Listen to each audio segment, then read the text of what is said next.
салом дӯстон, тими футболи ҷавонони Тоҷикистон дар ҷоми Осиё натавонист бо як голи дастовез баргардад, ҳарчанд ба ин заминаи хубе фароҳам омада буд. Дар бозии охирин як нафар аслубози ҷопон аз майдон хориҷ карда шуд, аммо ин ҳам ба шогирдони Аслиддин Ҳабибуллоев кӯмак накард. Дар аввалин иштироки худ мунтахаби Тоҷикистон ҳамчун бадтарин тими мусобиқа дар таърих сабт гардид ва ин ҳам таҷриба аст. Акнун таваҷҷӯҳ кунед ба дигар хабарҳои муҳим аз олами футбол. Дӯстон, Лигаи Миллатҳо дар ҷӯшу хуруш аст ва бозиҳои мунтахабҳо тамошобинонро зиқшавӣ наменонанд. Фаронса ба меҳмонӣ назди шогирдони Ралф Рагник рафта кӯшиш мекунанд ки дар гурӯҳ аввалин ғолибияти худро ба даст оранд. Лидери гурӯҳ тими Дания дар майдони худ интизор мешавад Хорватияро. Тамошои ин бозиҳоро бо 1x ҷолибтар кунед. Регистратсияи осон, пур кардани маблағ аз тамоми гӯшаву канори дунё, вале аз ҳам муҳим бонус то $100 дар аввалин пардохт бо промокоди AMG 0777. ссилкаи бозӣ дар комментария. Ба ҳама муваффақият. Дар дастаи Арсенал мавзӯи трансферҳо айни ҳол хеле бо диққат ва ҷиддӣ баҳс мешавад. Лондониҳо дар талоши харидани ҳамлагар ва нимҳиматгари нав мебошанд. Вазифаи асосӣ дар равзанаи трансферии ҷорӣ маҳз ҷалби бозингарон дар ҳамин ду мавқеъ хоҳад буд. Набудани Арсенал дар Лигаи Чемпионҳо андаке ба онҳо дар ин масъала мушкилӣ эҷод мекунад, вале лондониҳо бовар доранд ки метавонанд бозингарони хубро ба саф биёранд. Онҳо ҳатто Александр Ляказетро ба Лион фурӯхтанд. Ҳамлагари фаронсавӣ бо нархи 20 миллион ба дастаи қаблияш баргашта то соли 2025 шартномаи ҳамкорӣ баст. Ду бозингаре ҳастанд ки лондониҳо тамоми роҳҳоро барои ҷалби онҳо истифода кардани ҳастанд. Гап сари Габриэл Жезус ва Юри Телеманс меравад. Ҳамлагари Сити вариантҳои зиёди идома додани корномаашро дорад. Барои ӯ аз ҳама муҳим вақти бозӣ аст ки дар Арсенал онро дақиқан пайдо мекунад. Футболбозони мазкур аллакай аз фасли трансферии зимистона зери таваҷҷӯҳи хоси Арсенал қарор гирифта буданд.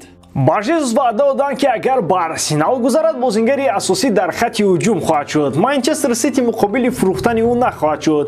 Баъд аз овардани Холланд Шаҳрёр ба хизматҳои ҳамлагари бразилӣ ниёз надорад.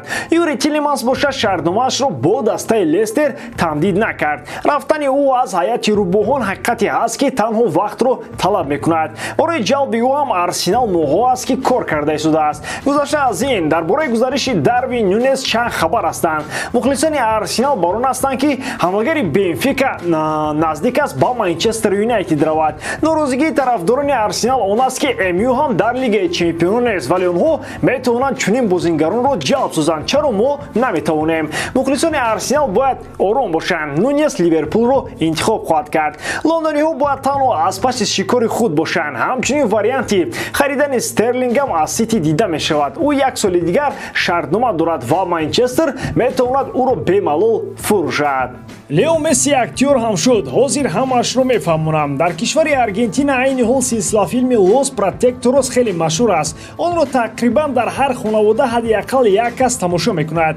Капитани мунтахаби Аргентина дар ин филм нақш офарид. Бо забони тоҷикӣ номи филм дифоъгарон мешавад.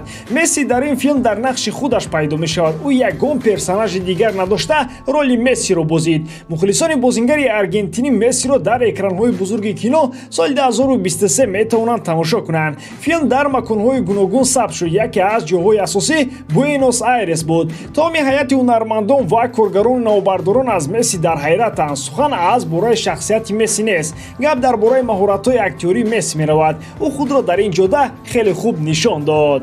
Дар филм сарнавишти се агенти футболӣ гуфта мешавад ки барои наҷот додани тиҷорати худ ба ҳам меоянд. Мехоҳам қайд кунам ки Месси ягона футболбозе нест ки дар филмҳои ҳунарӣ нақш офарид.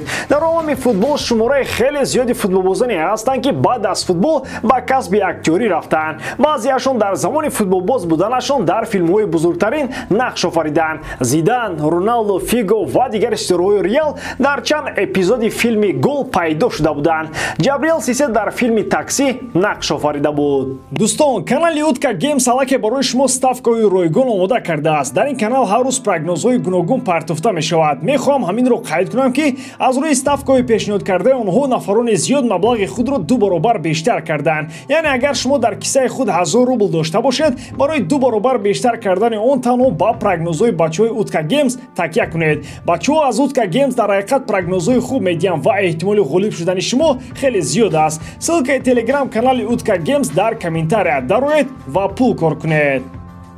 ҳайати рамзии премер-лигаи Англия муайян шуд ки дар бораи он мехоҳам андешаҳои худро баён кунам. Дарвозабон Алисон аз Ливерпул, дифоъгарон Жоа Кансело Манчестер Сити, Антонио Рудигер Челси Реал, Трент Александр-Арнолд Вирджил ван Дайк Ливерпул, нимҳоятгарон Тиаго Алкантара Ливерпул, Кевин Де Брюйне Бернардо Силва Манчестер Сити, ҳамлагарон Криштиану Роналдо Манчестер Юнайтед, Садио Мане Муҳаммад Салоҳ Ливерпул. Шумо дар ҳамин ҳайат ягон чизи ғайриоддиро надидед? Хушрӯй фикр кунед. Агар пай набурдед, ман аз шумо суол мепурсам. Шумо дар ҳайати рамзии сол Сон Химин ном футболбозро мебинед? Бозигаре ки дар премер-лигаи Англия 23 гол дорад, дар ҳайати сол нест. Сон Химин беҳтарин нишонзан дар баробари Муҳаммад Салоҳ шуд. Ба кадом критерияҳо дар Англия баҳо медиҳанд?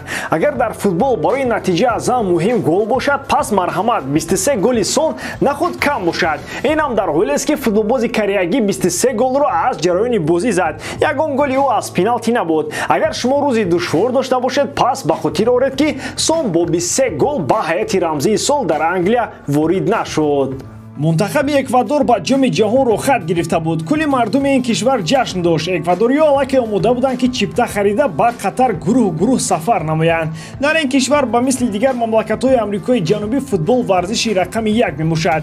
Барои бачаҳои камбағал аз умқи ин мамлакат футбол имконияти ягонаи баромадан ба сатҳи баландтари зиндагӣ мебошад. Имсол Эквадор марҳилаи мушкили муқаддамотии Амрикои Ҷанубиро пас сар кард ва аммо хурсандӣ дер давом накард. Маълум шуд ки дастаи номурда бо қалоби роҳашро ба марҳилаи финалии ҷоми ҷаҳон ҳамвор кард.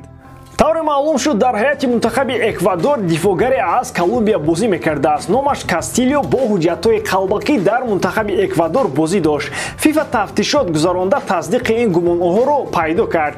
аз ин рӯ мунтахаби ин кишвар аз иштирок дар ҷоми ҷаҳон бенасиб шуд. рохат бо нисфи арақи ҷабин ва нисфи қаллобӣ ба дастоварда акнун ба дигар даста дода мешавад. Алексис Санчес, Артуро Видал ва дигар ситораҳои кишвари Чилиро дар мундиал мебинем. ба ҷои Эквадор аз Чили ба ҷоми ҷаҳони соли 2022 меравад.